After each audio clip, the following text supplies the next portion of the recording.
Have you ever had a good mac and cheese? Never. An American mac and cheese? Never. I don't think such a thing exists. I don't think such a thing exists.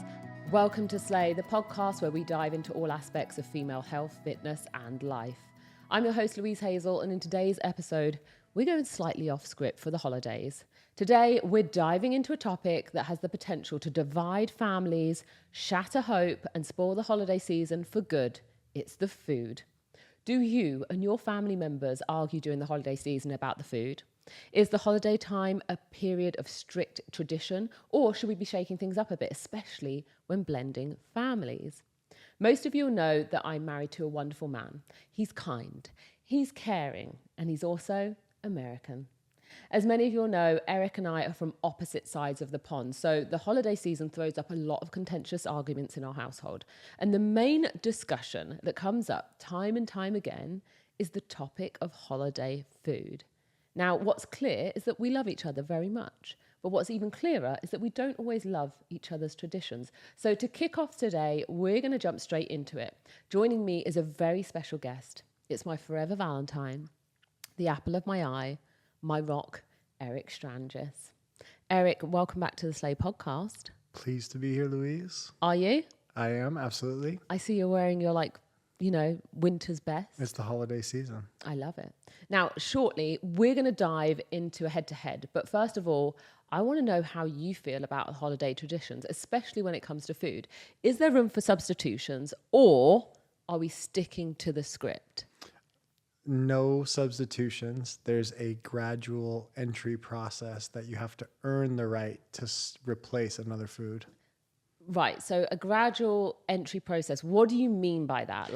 So here's an example, and this is what I want to chat about just briefly, because I feel like so many people, it might be their first ever Thanksgiving together, right? They might be newlyweds, throwing two families together. Do you have to earn the right to bring something to Thanksgiving? No. Do you have to be invited? Great question. You don't earn the right to bring something to Thanksgiving. I think you have to volunteer that you're going to bring something to Thanksgiving. However, if your assumption is that it's going to replace a staple of family tradition, you'd be dead wrong. That's not how it works. You have to bring the substitute that you love, and then over time, people have to eat that and enjoy that more than something else that should get swapped out until eventually that thing is obsolete. Got you. That's the process. Oh, I see. So there is actually a kind of warming up period. You can't just jump straight in and be like, yo, no turkey this year, we're having ham. We've heard some real horror stories in the gym, haven't we? We sure have, yes. And it's often when people kind of go a little bit off script with the ingredients, right? Don't you feel like, what are the ingredients that we can't possibly add? What are the things that just should not change and need to stay the same every single year, in your humble opinion? In my humble opinion, actually in my non-humble opinion, ketchup should not be involved in any dish that's ever prevalent or present at any holiday or family gathering. It should not exist. It shouldn't be there. If there's a dish that has it, it's an automatic out for me. Can't do it. Anything with a ton of sauce that's layered on, that's out. You gotta it has to be something that's easy to introduce to the family spectrum. Like if I look at it at the table, it has to be something that's fairly unassuming.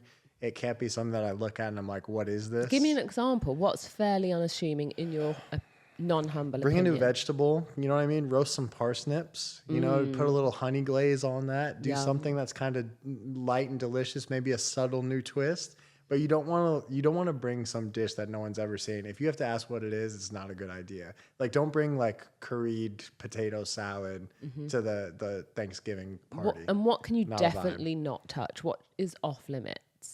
What doesn't need any modification whatsoever? Leave it as it is. It's perfectly fine. Doesn't need spicing up. Don't touch stuffing.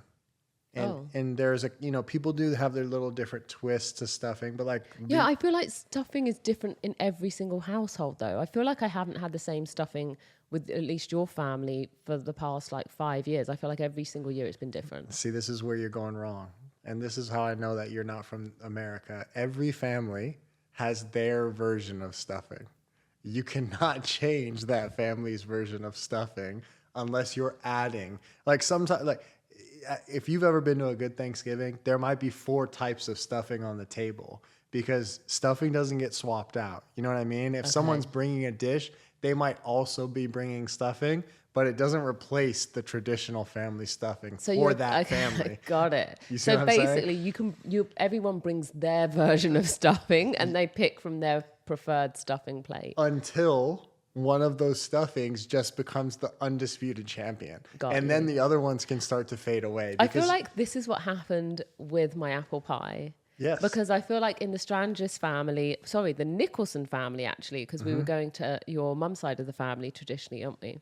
And so one year I went rogue, didn't I? Brought an apple pie. That was an interesting topic of conversation. However, was the first pie to go, wasn't it? Absolutely cleaned up. Should have probably bought 2 apple pies. Here's a question for you. Do you know what type of pie is traditional for Thanksgiving? No idea, but we'll dive into that later. Well, what is? Here's what I think. Yeah, tell me. Okay, so obviously these are things I see at the stores. Yeah. I feel like traditionally it's all the spicy stuff, pumpkin pie, pecan pie, like those types of things that I have no interest in. But do you know what apple pie, when that's traditionally served? Yes, when? All year round. No.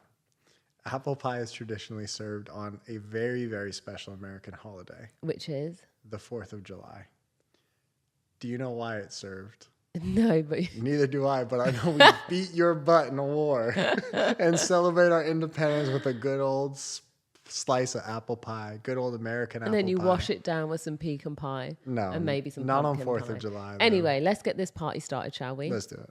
So it's clear to me that there's more nuance to this argument than meets the eye. And I want to settle this argument once and for all, with your help, of course, those who are listening back home.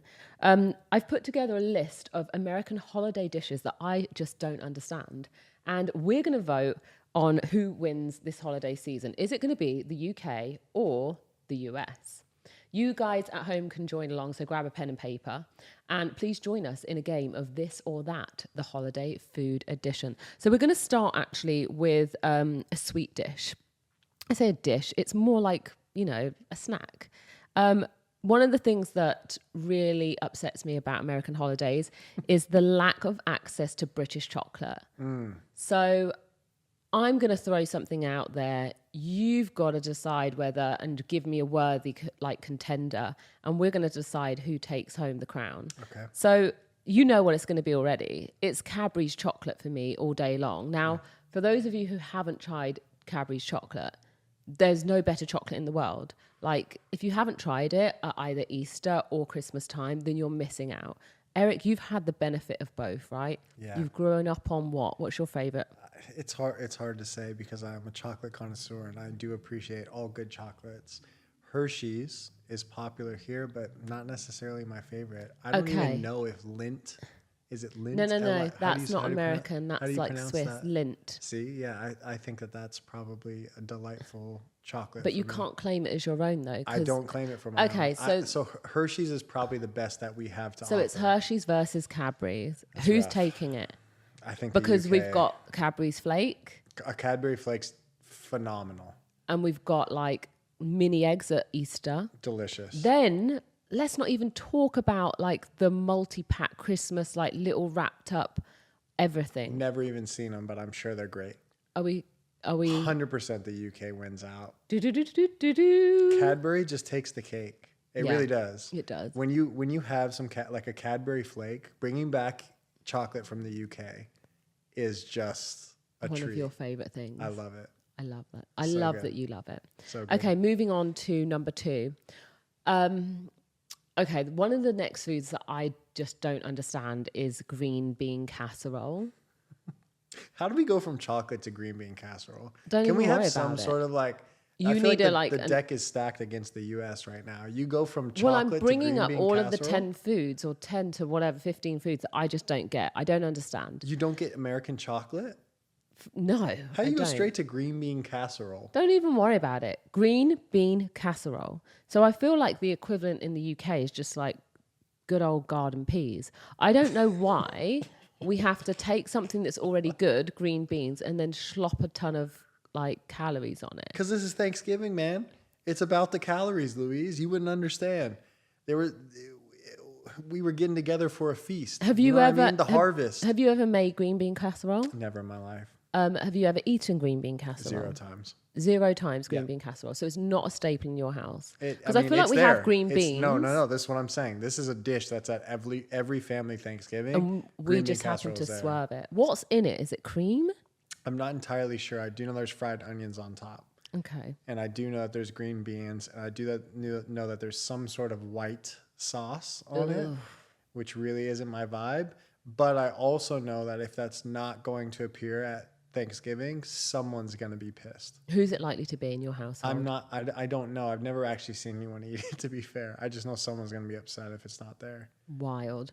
I mean, I'll just take some garden peas, little bit of melted butter on top. Delicious. So we're comparing garden peas To green bean casserole. Because I'm like, what's going to...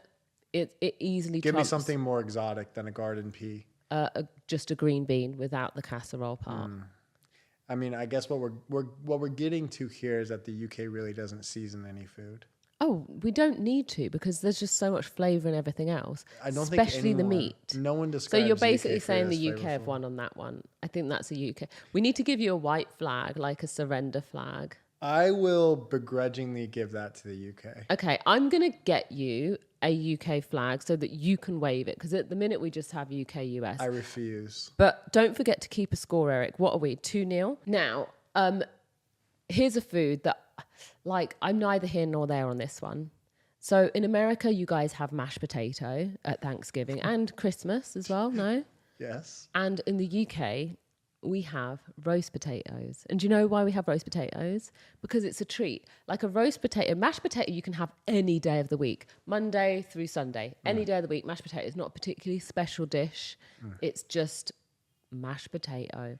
Now, a roast potato, though, is decadent. A roast potato you only get on a Sunday in the UK. You're either having it with a roast dinner on a Sunday or you're seeing that bad boy at Christmas and Boxing Day if you're really lucky. No. You're definitely not settling for mashed potato.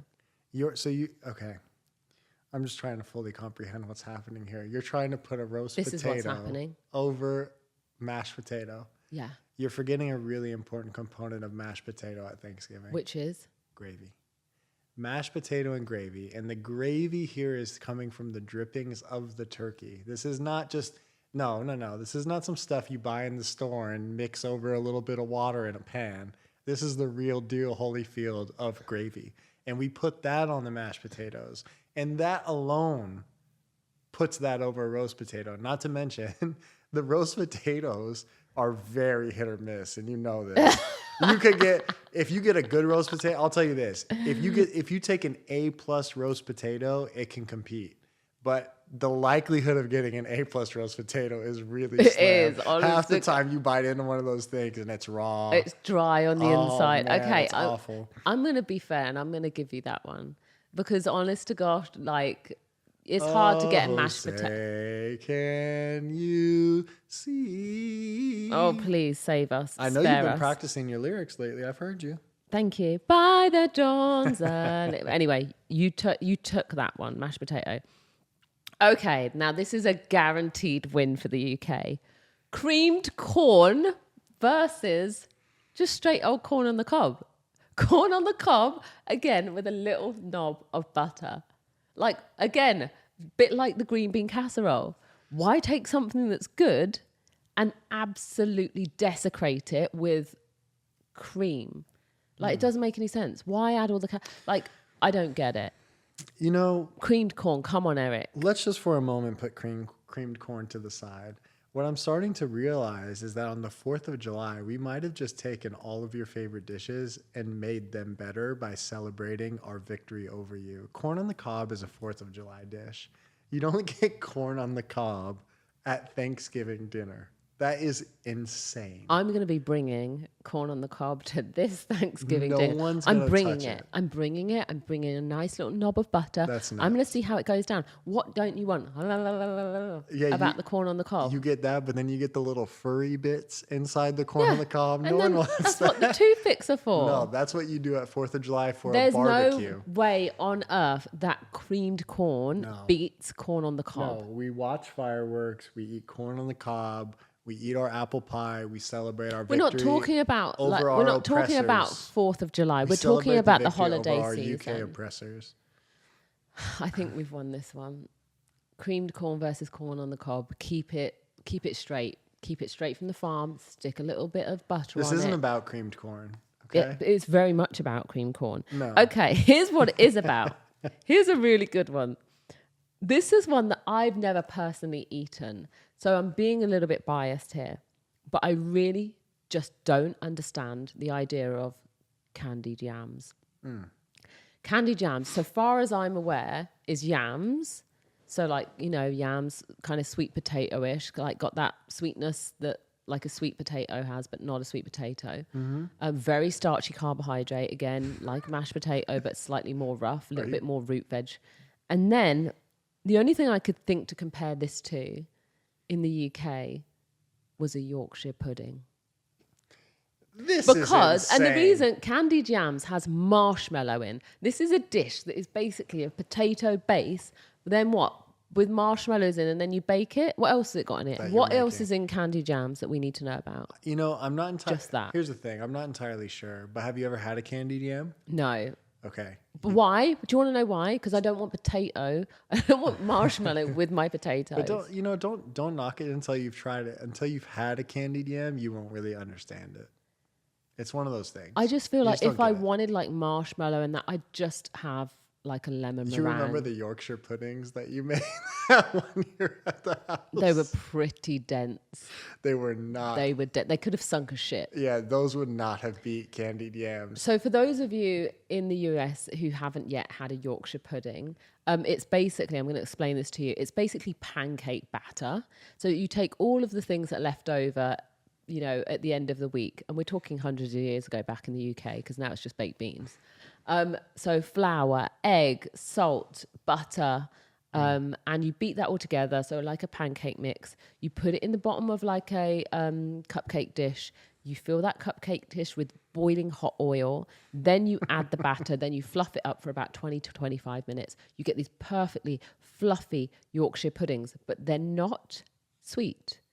They're savoury. So you serve them with your roast dinner or your Christmas dinner, pour gravy over it, you have your meat alongside. It's a delicious accompaniment that absolutely slaps and shits on candied yams. Yeah, I'm going to agree with you. When it's done well, it is quite delicious. I will give you that. And now that you're talking about it, I really would love one. You really want one, just not one of mine. Yeah, I think really the issue we have here is the matchups that are being... how it's honestly, Eric, go ahead and see whether you can take me down. I don't think there's anything better than a Yorkshire pudding, though. Let's get deeper into this, because a Yorkshire pudding is a delight. And it slaps. Okay. It's great. Are we waving our UK flags here, Eric? Yeah, you can. What's the current score? It's 4-1 UK. Thank you. God save the Queen, Queen. All right, now, you mentioned this earlier, and this is one of my biggest bugbears, but also, it's not really a bugbear, because I know I'm going to win this hands down. UK stuffing or US stuffing? Oof. Now, Eric, you love my UK stuffing. I love your UK stuffing. UK stuffing, It's basically what Americans think of as meatloaf. So it contains sausage meat, so you can make it with whatever kind of like flavors you want, Lincolnshire sausage, Worcestershire sausage, whatever. Like just amazing flavors, sage, thyme, like fennel, all those beautiful things with lots of sausage meat. It's basically like a meat dish. Breadcrumbs thrown in. If you want to add peppers, don't do it, but you could. Like that was a favorite of my mum's. Like really like just lovely, juicy, like just delicious stuffing. Over here though, stuffing is completely different in the US. It's like deconstructed stuffing. I thought that someone was going to put it in the oven and they didn't. And I was like, what's happened to the stuffing? Because it's like bread chunks, like a bit like croutons, but soft-ish, because they're not crunchy, but they're kind of like baked bread. Yeah. And then there's like pine nuts. Well, it depends. Then there's like cranberries. And then there's like maybe cooked down kind of celery or something. Yes. It's usually there's some broth. No that meat. softens it up. No, there is meat. Where? A good stuffing has meat. What meat? There's also a difference between stuffing and dressing. Dressing is a sauce. No. Yes, dressing is olive dressing, olive oil dressing, béarnaise, like that's for salads dressing. The difference really between a UK stuffing and an American stuffing is that one's meat based and the other is bread based. You know, like when Lou said she was making stuffing, I genuinely, I was shocked with what came out of the oven when you were like, oh, this is stuffing. I'm like, no, that's sausage meatloaf. Like, it is a big thing of meat and it is delicious. But the thing about U.S. stuffing is you only have it at Thanksgiving. Oh, not at Christmas. You might have. I'm kind of thankful that we Christmas, only have it. Rarely. I'm thankful that we only have it at Thanksgiving. It's so good at Thanksgiving though. It's like, you know, my family makes this stuffing that does have like a sage sausage and it has like a dried cranberry and it has a pine nut. There's a little bit of celery and carrot in there, and it's so good. It's one of my favorite things. Can I do something controversial this year? Yeah. Can I bring some UK stuffing to Thanksgiving? Again, if you want to add that, but we're not substituting. Like, so this is what I mean. There would be a riot if you brought that instead of and there a was traditional no American stuffing. Okay, oh cool. my gosh. But I would be very thrilled if you brought it as an addition. I'll bring it for you. Okay, especially I appreciate for that. you. I'm going to go with the U.S. here. Nothing says Thanksgiving like stuffing. No, I'm giving it. We're talking about the holiday season. You said that the UK one was better, which it is. No, tie goes to the US. All right, 1 point each. Okay, next up, corn dogs versus pigs in a blanket. What are we even doing here? Corn dogs? That's a fair food. Well, that's something you get at like the county fair. What else goes up against pigs in a blanket? For those of you in the US that don't know what pigs in a blanket is, literal sausages, so mini little sausages or long little chipolatas wrapped in bacon. What's better than that? No, that's called an LA dog. That's a hot dog with bacon wrapped around it that you get on the street for $3 from someone who's selling it after a Laker game. Okay, so an LA dog versus a pig in the blanket. Pig in the blanket is going to win every single time. You've never had an LA dog. Quality meat. You've never had an LA dog. Straight sourced from the farm. No. Farm to plate. Farm to table. Here's the farm deal. to mouth. If I allowed the UK to win a pig in a blanket versus LA dog battle, I would never be able to show my face around my friends ever again. I can't allow it to happen. I respect that. You can have a point, and I'll also take a point. No. I'm taking a point because the pig in a blanket is hands down. By the way, this is also how Louise does golf scoring. She says, "What did you get?" And then that's her max score that she could have received on that hole. Okay, coming back to our argument. Pumpkin pie. This was you brought me on for a Thanksgiving holiday conversation, and now we're in an argument? I told you it was an argument. I told you this morning we're going to have a fight today. Jeez. Pumpkin pie or apple crumble. I'm allergic to apples. It's 100% pumpkin No, pie. it's not though. It's not, because your family already decided this at our first ever Thanksgiving, where they absolutely lapped up my apple crumble pie. They decided. When you say all of the pumpkin pie, apple crumble pie, what do you mean? The one that I bought. It's good though. From Republic. Any of those of you who are in LA, oh my gosh. It's delicious. It's delicious. It's a winner. I get a point for that. I think I get a point for that also because I waited about an hour to pick up that pie on Thanksgiving morning. Fine, you get a point. So we both get points there. All right. Now, here's one that I'm just not budging on. No way, no how. We're coming back round to the dessert table. A great accompaniment to any pie, whether it be pecan pie, pumpkin pie, or apple crumble. It's custard versus ice cream. Now, last Thanksgiving, I brought crumble and custard to the table, didn't I? It was a really interesting scenario because everyone was kind of like, they were like, what is this? It was almost like the custard was from outer space. And what I do love about your family is they always get down. When I bring something a little bit left field, I never quite always tell people what I'm bringing. I just turn up with it. But they do get down. But I've noticed that they get down in very small portions. So they have a really suspicious spoonful and then they'll just go to the ice cream. They didn't lap up the custard like they lapped up the apple crumble. Not like they should have done. Everything you need to know. Now, my grandfather, Sam Nicholson, actually used to be one of the original delivery drivers for 31 Flavors Baskin Robbins, which started in Glendale. He used to drive that truck on his on his off days and on his evenings. And in that, I'm going with Sam Nicholson. Gramps wins for ice cream. Go on. Here's to Gramps. Okay. This is an interesting one because I couldn't quite think cornbread. We love cornbread, right? And I couldn't quite think. I was like, what's the UK equivalent of cornbread? There is only one comparison. Spotted dick.